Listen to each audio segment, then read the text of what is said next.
आपका नाम क्या है?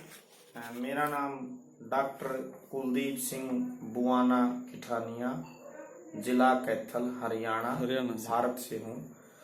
मेरी कविता का शीर्षक है निर्माण सामग्री।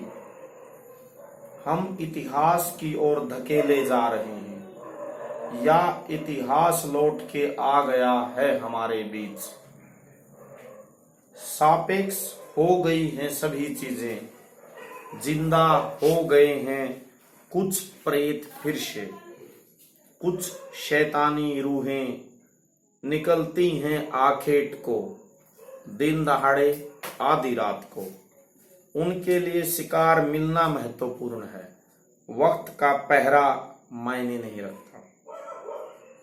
हर रोज आते हैं लड़ने मुझसे अतीत के सुरमा, कुछ खलनायक कुछ नायक उनके।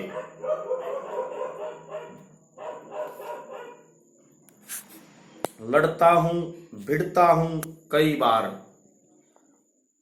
अब्दाली से, खिलजी से, पेशवा से, ब्रिटिश गवर्नर जनरल से, वर्ण व्यवस्था को अमली जामा पहनाते आर्य ऋषि मुनियों से, राजा राम के हाथों हुए घायल मरणासन शंभुक से करता हूं बातें। आंसू लिए आंखों में कटे अंगूठे के साथ एकलव्य दिखते हैं साफ साफ। छल से कटवाया शीश बर्बरिक का आ जाता है आंख के सामने।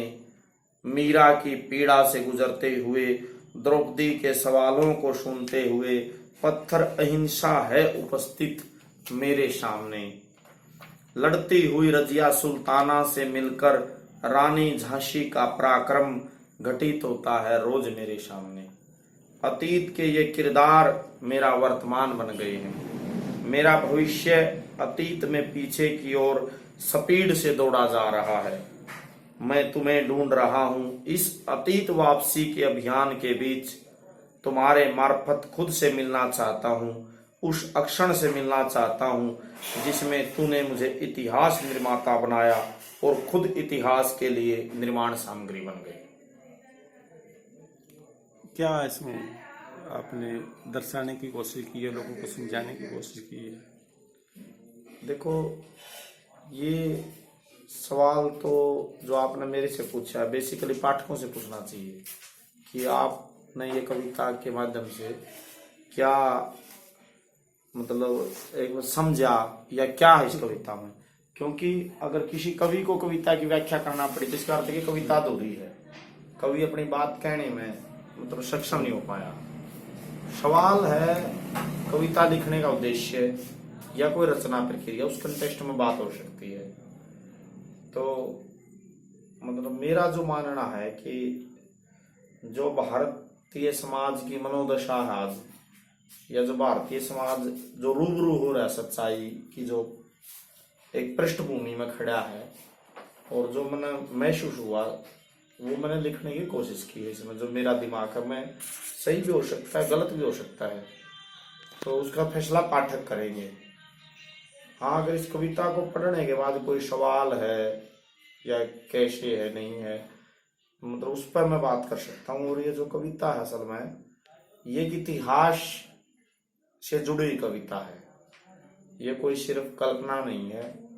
इसमें जो किरदार आए हैं उनमें जो मतलब वो धार्मिक कथाओं के किरदार हैं या फिर जो इतिहास के किरदार हैं, मतलब ये एक लाइन में कहूँ तो एक वंचित तबके की को संबोधित करती है, वंचित तबके की जिनको अपने अधिकार हक नहीं मिले, और जो इतिहास में जो गलत हुआ गरीब तबके के लोगों के साथ, जाति के नाम पर, धर्म के नाम पर, या उनको किसी भी प्रकार से वंचित किया गया, उनकी पीड़ा की आवाज है कविता, और उसमें मेरी आवाज भी शामिल है।